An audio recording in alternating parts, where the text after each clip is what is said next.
Assalamualaikum warahmatullahi wabarakatuh. Salam sejahtera untuk kita semua. Salam kebajikan, Om Swastiastu, Namo Buddhaya. Jumpa lagi dengan channel YouTube kita Unida Malang dalam acara Bincang Santai. Jangan lupa untuk subscribe, like, share, and comment.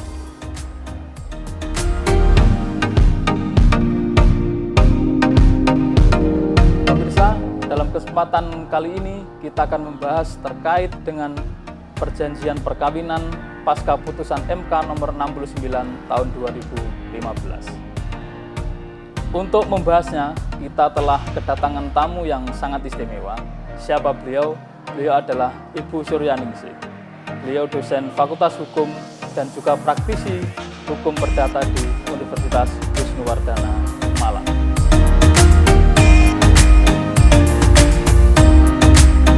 Saja kita sapa beliau. Assalamualaikum Buning. Waalaikumsalam. Terima kasih Mas. Wahid sehat selalu. Alhamdulillah. Selamat untuk pemirsa. Terima kasih Buning atas kesempatannya dalam perbincangan kali ini. Ini sangat menarik sekali perbincangan kita terkait dengan perjanjian perkawinan. Karena perjanjian perkawinan itu kan hal yang masih awam sekali di masyarakat kita tentunya, apalagi pasca adanya putusan MK nomor 69 ini. Nah, terkait dengan sebelum kita masuk ke apa itu perjanjian kawin, sebenarnya perjanjian kawin itu apa sih, Bun? Terima kasih Mas Wahid.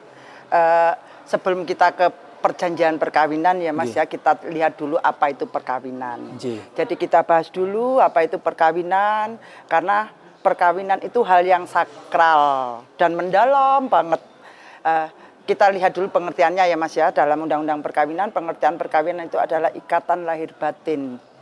Lahir batin antara seorang laki-laki dengan seorang perempuan menjadi suami istri untuk tujuan membentuk satu rumah tangga yang kekal, abadi, berdasarkan atas ketuhanan yang Maha Esa. Jadi kalau kita melihat pengertian itu maknanya sangat dalam sekali.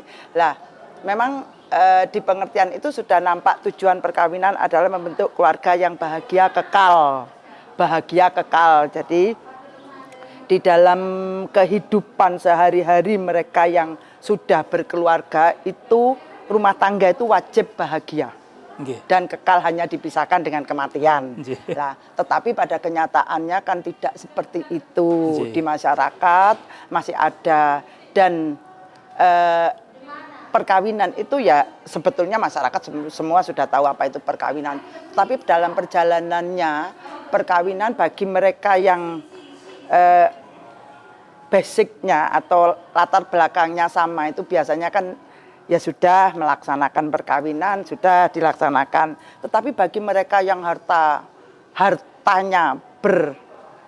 harta bawaan, harta banyak, hartanya banyak, misalnya si perempuannya pengusaha, laki-lakinya ternyata pegawai biasa, kan itu akan ada gap yang sangat besar terkait harta. Nah di sini kalau sudah berbicara tentang perkawinan, harta itu ada dua macamnya, Mas.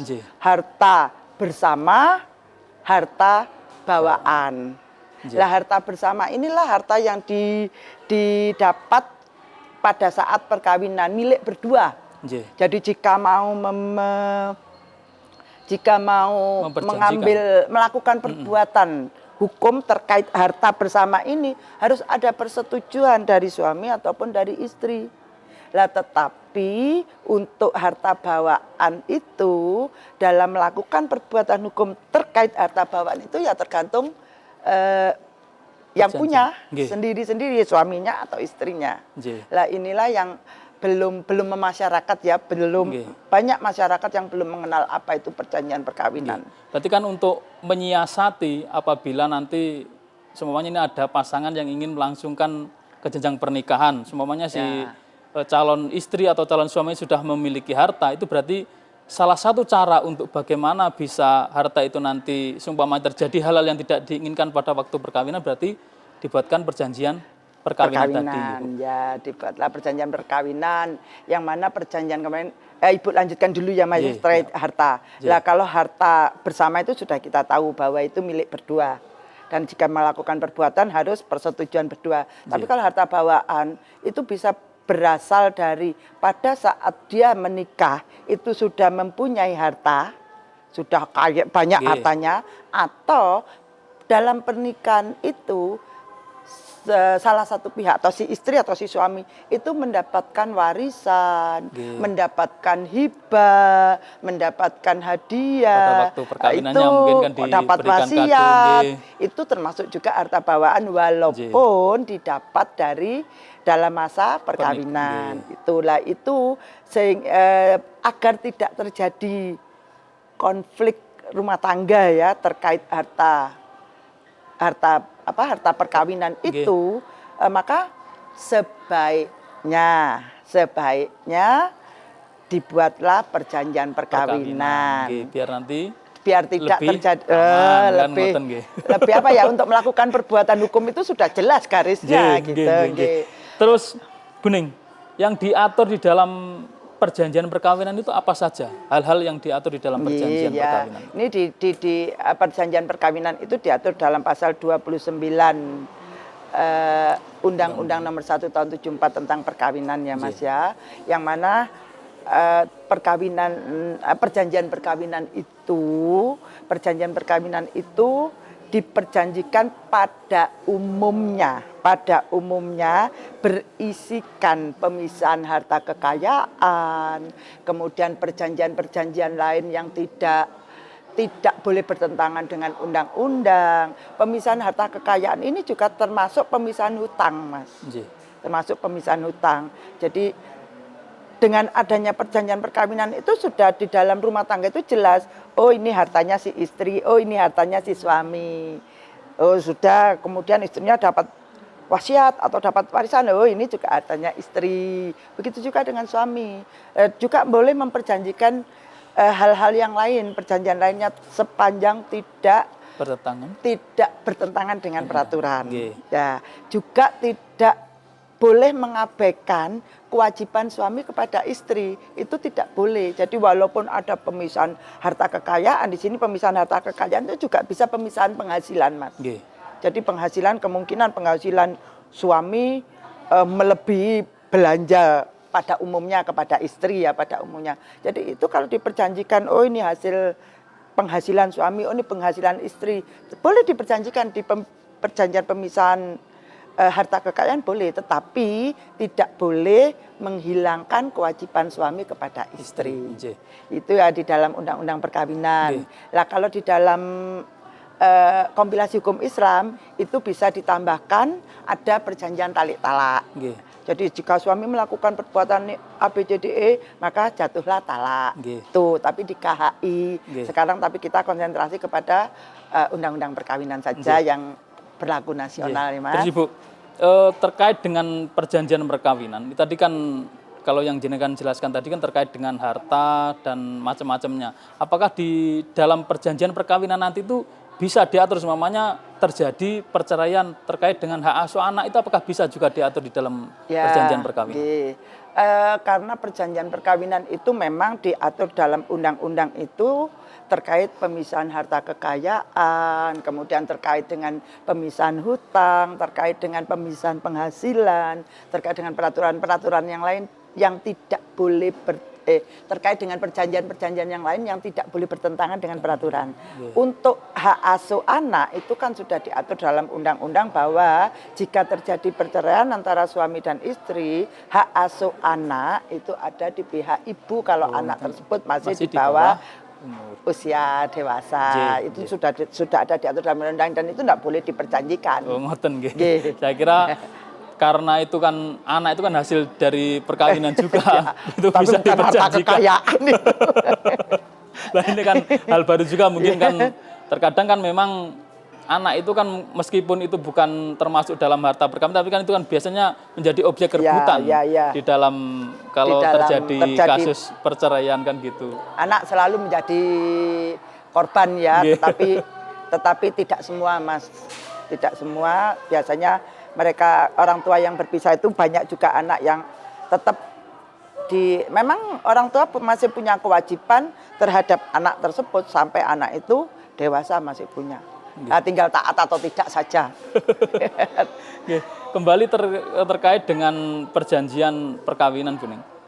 Kalau kita seumpamanya ingin melakukan perjanjian perkawinan, itu harus dicatatkan atau bagaimana prosedurnya itu untuk perjanjian perkawinan begini, itu? Mas, sebelum kita masuk ke, kan ini judulnya tadi pasca putusan Mahkamah Konstitusi ya, nomor 69 tahun 2015. Tapi dalam Undang-Undang nomor 1 tahun 74 itu perjanjian perkawinan yang sering sekali disebut dengan perjanjian pranikah. Yang sering kali disebut dengan perjanjian pranikah.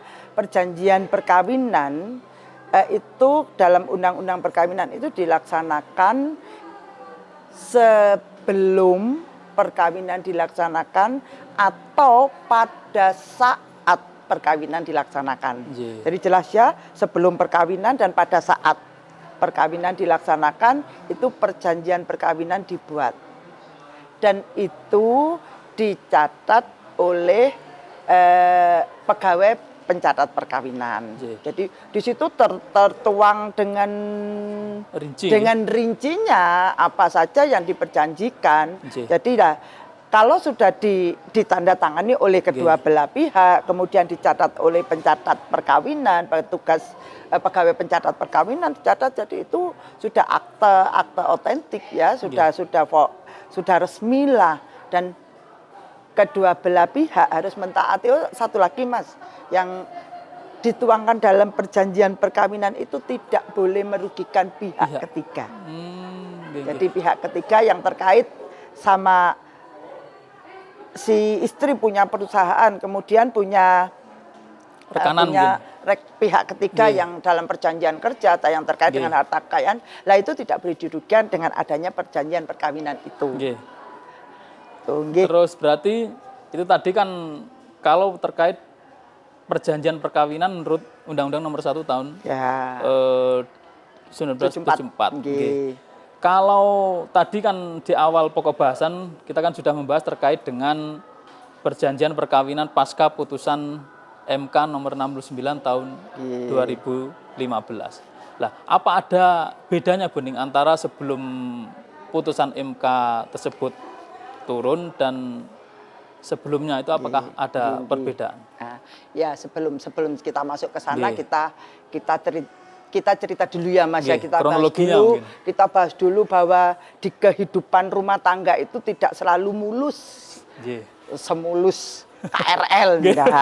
Meskipun kita kan berdoanya supaya pernikahan kita kan sakinah baik-baik saja sampai maut memisahkan kan, maut memisahkan ya. Itu di dalam setiap cita-cita setiap mereka yang mau menikah, yang sudah menikah, itu tidak ingin ada perceraian, tidak ingin ada sesuatu yang tidak nyaman. Memang kalau kita melihat di masyarakat, kasus rumah tangga yang agak sekarang juga kan banyak yang ramai di infotainment itu mereka memang biasanya tidak menunjukkan bahwa itu karena ekonomi, memang ya, tapi karena mungkin karena ya hal lain lah yang mengakibatkan pertengkaran.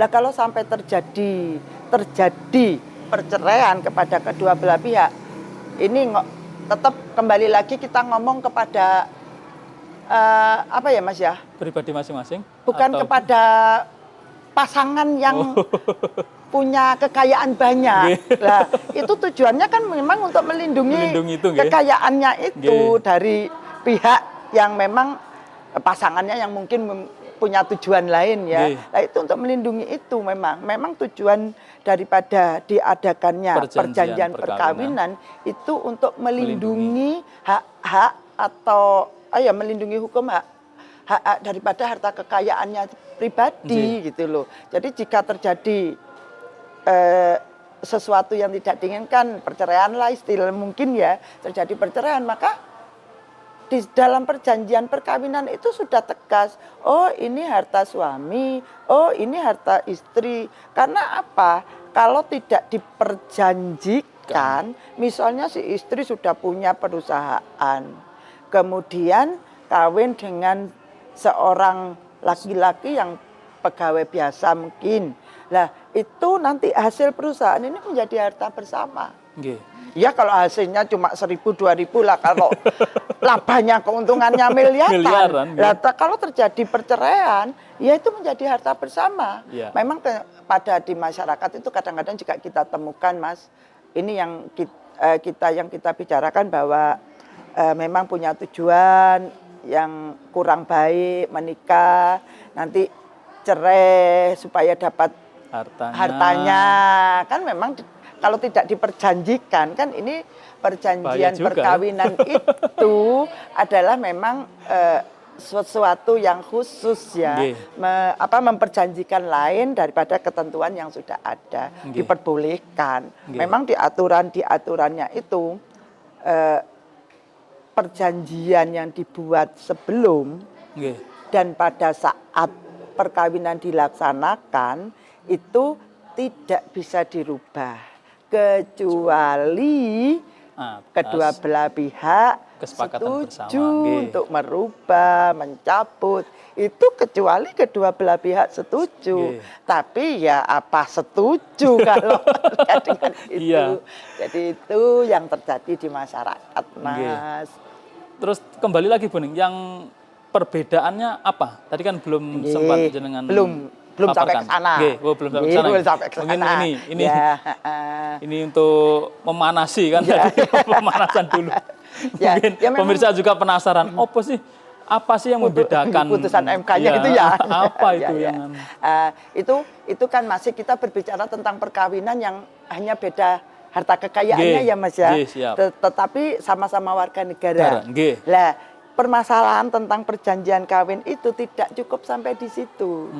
Lah perjanjian perkawinan itu untuk kepentingan yang lain juga. Misalnya perkawinan itu terjadi antar beda warga negara. Oh gitu. Beda warga negara. Ceweknya Indonesia, terus cowoknya dari WNA. Itu kan terjadi dalam pasti ada banyak yang perkawinan yang seperti itu, dan terkait harta kekayaan ini pun juga bisa jadi masalah. Kalau perjanjian perkawinan yang ada di dalam undang-undang perkawinan itu kan harta yang sudah ada. Jadi memperjanjikan sebelum dan pada saat. Itu ya, sebelum dan pada saat ya. Tetapi di dalam perjalanan hidup ada perkawinan yang beda warga negara. Lah, perkawinan yang beda warga negara itu di dalam undang-undang pokok agraria, dalam ini bukan harta yang banyak lagi ya. Dalam undang-undang pokok agraria itu terkait hak milik, terkait hak guna usaha, terkait hak guna bangunan, itu yang dapat memiliki hak itu hanya warga negara Indonesia. Hanya warga negara Indonesia. Lah sedangkan warga negara Indonesia itu sudah menikah dengan warga negara asing. Dan kalau mereka ingin memiliki rumah, ingin memiliki tanah.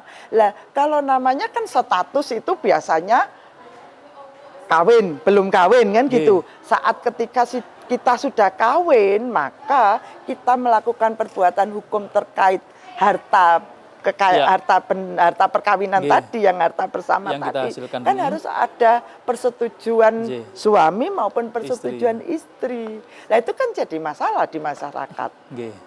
Lah itu banyak terjadi, dan kemudian ya memang akhirnya mereka yang menikah beda agama itu tidak bisa membeli beda kewarganegaraan. Iya, karena beda kewarganegaraan ya. Tadi Ibu keliru yang ngomongnya. Beda kewarganegaraan itu tidak dapat memiliki hak milik, Mas. Terkait dengan bangunan, terkait dengan tanah dan sebagainya tidak dapat. Meskipun uangnya banyak. Walaupun uangnya banyak tidak bisa beli. Tadi itu kan nanti membuat si wanita Indonesianya atau istri orang Indonesia itu kan menjadi hal yang kurang menguntungkan bagi menyulitkan. menyulitkan juga bagi istrinya kan, karena meskipun harta suaminya banyak tetapi kan tidak bisa diberikan atau tidak bisa untuk membeli sesuatu di ya kalau negara namanya kita. rumah tangga itu kan pasti ada domisili, pasti ada rumah tinggal, tempat tinggal, pengen punya usaha apa yang terkait dengan hak milik hotel atau bangunan apa gudang dan sebagainya itu kan, tetapi di dalam perjalanan mereka yang sudah menikah beda warga negara itu tidak dapat dilakukan, Mas. Yaitu permasalahan yang utama sehingga ada putusan Mahkamah Konstitusi itu. Jadi setiap pasangan yang beda warga negara itu mau beli rumah, namanya kalau sudah rumah tangga itu memang harus ada tempat tinggal yang tetap kan, ya di situ dia tercatat sebagai penduduk. Nah, itu mau membeli menambah aset rumah enggak bisa, ditolak oleh pengembang, ditolak oleh didaftarkan di BPN juga enggak bisa karena memang statusnya sudah menikah status, dan itu harus ada persetujuan dari pasangannya. Itu yang terjadi. Nah, di sini perjanjian perkawinan yang di Undang-Undang Perkawinan itu kan dilaksanakan sebelum atau sesudah, sebelum atau pada saat perkawinan. Lah masalah beda perkawinan yang beda kewarganegaraan itu belum diatur. Baru terasa setelah mereka sudah menikah. Lah itu yang menjadi kunci permasalahan bahwa perjanjian perkawinan itu tidak bisa kan untuk menurut undang-undang perkawinan itu kan tidak bisa dibuat setelah perkawinan berlangsung itu. Nah dari itu kemudian ada keluarga yang rumah tangga yang berbeda kewarganegaraan menikahnya resmi sudah dicatatkan. Bolehkan memang sudah dicatatkan, sudah perkawinannya sudah tercatat, tetapi mereka tidak bisa memiliki tempat tinggal. Karena aturannya tadi itu, peraturan undang-undang pokok agraria tadi kan tidak memungkinkan untuk undang-undang agraria tidak mungkin. Kemudian harta bersama, harta perkawinan itu jika harta bersama harus perbuatan hukum harus atas persetujuan suami dan istri. Jadinya kan mereka ya karena memang akhirnya mereka tidak dapat mempunyai harta, tidak dapat mempunyai tempat tinggal. Setiap beli perumahan, beli apa selalu ditolak oleh pengembang. Selalu ditolak oleh pengembang. Dan mereka kemudian mengajukan ke pengadilan untuk membuat perjanjian perkawinan. Lah, pengadilan mengabulkan, tetapi kalau pengadilan mengabulkan, putusan pengadilan itu kan hanya mengikat kasus itu saja yang mengajukan permohonan saja. Jadi hanya berlaku bagi yang mengajukan permohonan, tidak berlaku kepada seluruh warga negara ya. Belum bisa menjadi dasar hukum untuk pasangan yang lain.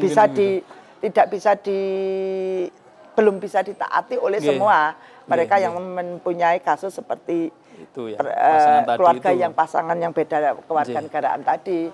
Lah sudah ada berdasarkan putusan pengadilan itu mereka mengajukanlah permohonan ke Mahkamah Konstitusi untuk uji materi. Uji materi terhadap, kalau uji materi itu kan pasti yang diujikan pasal saja kan. Nah itu pasal 29 ayat 1, pasal 29 Undang-Undang Perkawinan. Sudah itu aja. Pasal 29 Undang-Undang Perkawinan terkait dengan perjanjian kawin.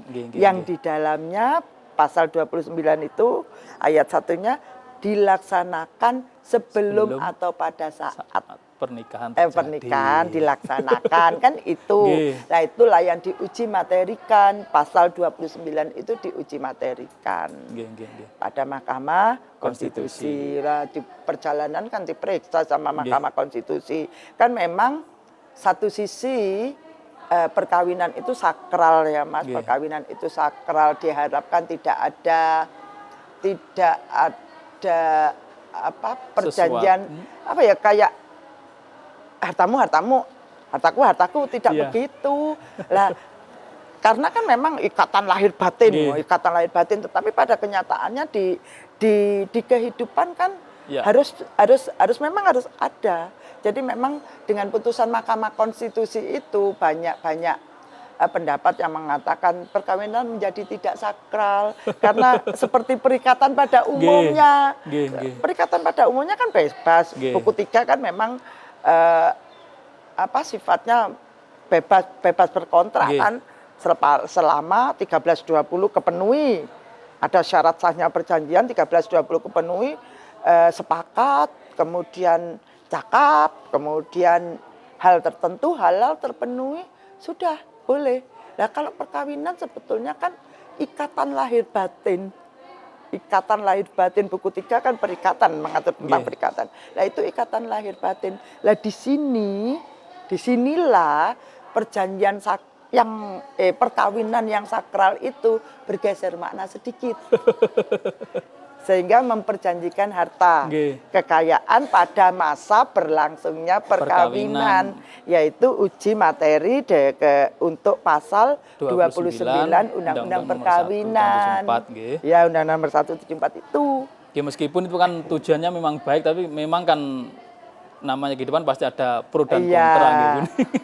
Nah, kemudian Mas, pertanyaan Mas Wahid tadi kan bedanya apa perjanjian Undang-Undang nomor 174 pasal 29 dengan yang putusan Mahkamah Konstitusi nomor 69 tahun 2015. Ya memang sudah lama ya Mas ya, tapi mungkin itu baru kita dengar oleh banyak orang. Itu hal baru. Jadi koran itu gitu Mas, koran itu berita lama tapi kalau kita bacanya sekarang ya menjadi baru. Jadi putusan Mahkamah Konstitusi 69 2015 itu memang uji materi terhadap perjanjian perkawinan yang diatur dalam pasal 29 itu Undang-Undang nomor 174. Lah kemudian pasal itu diuji, diperiksa, kemudian putusan Mahkamah Konstitusinya. Lah putusan Mahkamah Konstitusinya itu yang dikabulkan. Jadi dikabulkan sebagian, tidak dikabulkan seluruhnya. Yang dikabulkan pasal 29 ayat 1, ayat 3, ayat 4. Jadi yang dikabulkan cuma ayat 1, ayat 3 dan ayat 4. Nah di situ perjanjian perkawinan yang dalam Undang-Undang nomor 174 itu dibuat sebelum atau pada saat dilaksanakan. Di dalam putusan Mahkamah Konstitusi itu perjanjian perkawinan itu dapat dibuat pada masa berlangsungnya perkawinan. Jadi di dalam berlangsungnya perkawinan bisa dibuat perjanjian kawin sudah jadi pasal 29 yang terkait dengan waktu dibuatnya perjanjian perkawinan sudah bergeser. Jadi dalam masa perkawinan sudah boleh ya. Kemudian yang kedua, perjanjian perkawinan itu di dalam Undang-Undang nomor 174 itu dicatatkan di pegawai pencatatan sipil, tidak menyinggung notaris. Lah tetapi di dalam putusan Mahkamah Konstitusi tadi itu boleh dibuat di hadapan notaris. Tetapi tetap harus dicatatkan di pegawai pencatat perkawinan. Karena memang kan dibuat setelah perkawinan, berarti kan bisa dilaksanakan di depan notaris. Tetapi juga tetap harus dilaporkan dicatatkan di pencatatan petugas pencatat perkawinan. Jadi mereka yang sudah menikah menghadap kepada notaris membuat perjanjian perkawinan bisa, dan akte otentik yang dibuat di hadapan notaris ini dicatatkanlah di pegawai pencatatan sipil, pencatatan perkawinan. Lepotan gimana? Ya Buning, sebenarnya masih banyak yang bisa kita bahas terkait dengan perjanjian perkawinan ini, karena memang banyak hal sekali yang terjadi akhir-akhir ini kan, perkembangan dinamika hukum, dinamika perkembangan masyarakat itu kan semakin hari kan semakin banyak dinamikanya memang. Tetapi untuk akhir season ini ada mungkin closing atau arahan atau mungkin apa ya untuk petunjuk ya bagi mungkin pasangan masukan bagi calon-calon pengantin tidak hanya calon-calon juga mereka yang sudah menikah juga perlu masukan yang ingin melangsungkan perkawinan jenjang ke perkawinan. Ya memang ya Mas ya, mungkin yang bisa Ibu sampaikan di menit-menit terakhir ini ya Mas ya, di pembahasan ini itu memang sangat ada bedanya sekali. Jadi mereka yang dalam berlangsungnya perkawinannya dan ternyata memang dalam perkawinan enggak tahu kita ujuk-ujuk si suami atau si istri mendapatkan warisan yang bermiliar-miliar ya. Nah itu bisa. Jadi berdasarkan putusan Mahkamah Konstitusi nomor 69 tahun 2015 itu bisa melangsungkan perjanjian perkawinan. Jadi buat pasangan muda maupun pasangan yang sudah tidak muda itu perjanjian perkawinan untuk membuat perjanjian perkawinan aman, bisa dilaksanakan sebelum atau pada saat atau pada berlangsungnya perkawinan. Jadi itu memberikan angin segar ya buat mereka yang pasangan-pasangan yang berbeda harta kekayaannya. Itu saja mungkin yang bisa saya sampaikan Mas. Terima kasih Bu Ning atas kesempatannya pada bincang santai hari ini. Semoga ini bermanfaat bagi kita semua.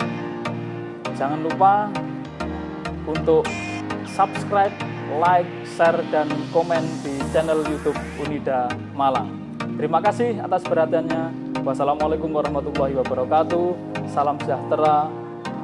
Om Swastiastu, Namo Buddhaya, salam kebajikan.